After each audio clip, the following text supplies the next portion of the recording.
Meniscus बोलते हैं। इसका क्या काम है? अपन जब भी चलते हैं, कूदते हैं, कोई भी तरह की स्पोर्ट्स एक्टिविटी करते हैं तो ये शॉक एब्जॉर्बर का काम करता है। मेनली इसकी चोट गिरने से, स्पोर्ट्स खेलते वक्त गाड़ी से उतर के कोई एक्सीडेंट हो गया, उसमें ज़्यादा लगती है। इसके लिए पता करने का सबसे अच्छा तरीका होता है, डॉक्टर के पास जाते हैं जब अपन चेक करवाने के लिए, तो क्लिनिकल एग्जामिन करते हैं तो कुछ इसके टेस्ट होते हैं जो इस मेनिस्कस इंजरी को उस पर लोड डाल के चेक किया जाता है कि उसमें हर मेनिस्कस की चोट के अंदर आपको ऑपरेशन की जरूरत नहीं पड़ती। अगर ग्रेड 1 टीयर है तो आपको थोड़ी ध्यान रखना होता है। सर्जरी नहीं करवाएं तो क्या होगा, क्या नुकसान है इसके। आपके जॉइंट की कुशनिंग खत्म हो गई तो आपको जो दिक्कत, डिस्कम्फर्ट होगी वह धीरे धीरे बढ़ती रहेगी और अल्टीमेटली कुछ समय बाद आपके जॉइंट के अंदर जो कार्टिलेज उसके अंदर परमानेंट डैमेज।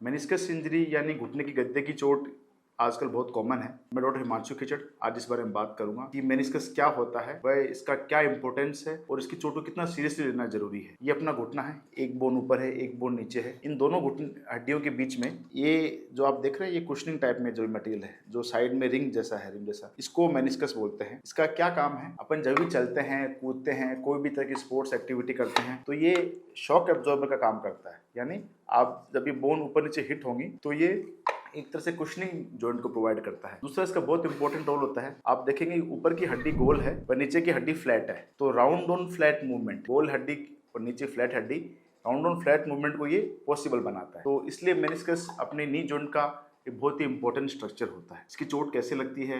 मेनली इसकी चोट गिरने से, स्पोर्ट्स खेलते वक्त गाड़ी से उतर के कोई एक्सीडेंट हो गया, उसमें ज्यादा लगती है। इसके लक्षण क्या होते हैं? शुरुआती लक्षण के अंदर आपको घुटने में दर्द आएगा, आपको क्लिक फील हो सकता है, आपको लगता है आपका घुटना कभी कभी एकदम अटक सा जाता है कुछ मूवमेंट्स के अंदर, तो वो एक मेनिस्कस इंजरी के साइन है। इस इंजरी के बारे में पता कैसे लगता है? इसको पता करने का सबसे अच्छा तरीका होता है, डॉक्टर के पास जाते हैं जब अपन चेक करवाने के लिए, तो क्लिनिकल एग्जामिन करते हैं तो कुछ इसके टेस्ट होते हैं जो इस मेनिस्कस इंजरी को उस पर लोड डाल के चेक किया जाता है कि उसमें पेन या डिस्कम्फर्ट हो रहा है, तो उससे थोड़ा सा आइडिया लग जाता है।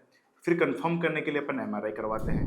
एमआरआई से अपन को ये पता लग जाता है कि मेनिस्कस की चोट कितनी है और कितनी आगे जाके क्या इलाज इसमें फायदेमंद रहेगा। इससे मेरा मतलब ये है कि हर मेनिस्कस की चोट के अंदर आपको ऑपरेशन की जरूरत नहीं पड़ती है। अगर ग्रेड 1 टीयर है तो आपको थोड़ी ध्यान रखना होता है, ब्रेसेस पहनने पड़ते हैं, कुछ सप्लीमेंट्स लेने पड़ते हैं, वो आप ठीक हो जाते हो, आपको सर्जरी की जरूरत नहीं पड़ती है। पर यदि ग्रेड 3 टीयर है, आप एक यंग इंडिविजुअल हैं, तो फिर आपको सर्जरी करवानी पड़ती है। अपन यदि इस मेनिस्कस इंजरी की ग्रेड 3 टीयर हो गया, अब आप सोच रहे हो कि यदि सर सर्जरी नहीं करवाएं तो क्या होगा, क्या नुकसान है इसके। आपके जॉइंट की कुशनिंग खत्म हो गई तो आपको जो दिक्कत, डिस्कम्फर्ट होगी वह धीरे धीरे बढ़ती रहेगी और अल्टीमेटली कुछ समय बाद आपके जॉइंट के अंदर जो कार्टिलेज है उसके अंदर परमानेंट डैमेज आना, स्क्रैचेज आना, खड्डे बनना, वो सब चीज़ें स्टार्ट हो जाएंगी।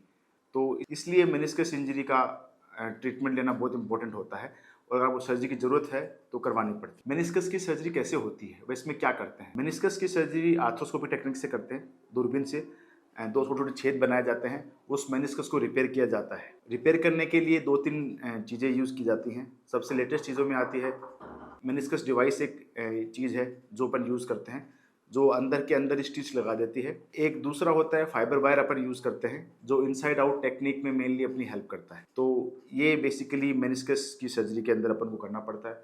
इसके बाद सर्जरी के बाद प्रोटोकॉल में क्या चीज़ें होती हैं? स्पोर्ट्स वगैरह खेलना आपको 2-3-4 महीने तक मना रहता है। वॉकिंग वगैरह जनरली आपको नेक्स्ट डे करवा देते हैं। कुछ समय तक वजन डालना मना हो सकता है, स्टेयर्स वगैरह मना होती हैं, ताकि उस रिपेयर को हील होने का मौका मिले। तो अगर आपको ऐसी कोई समस्या है तो आप हमसे मिल सकते हैं। Doctor Himanshu Khichar. Thank you so much.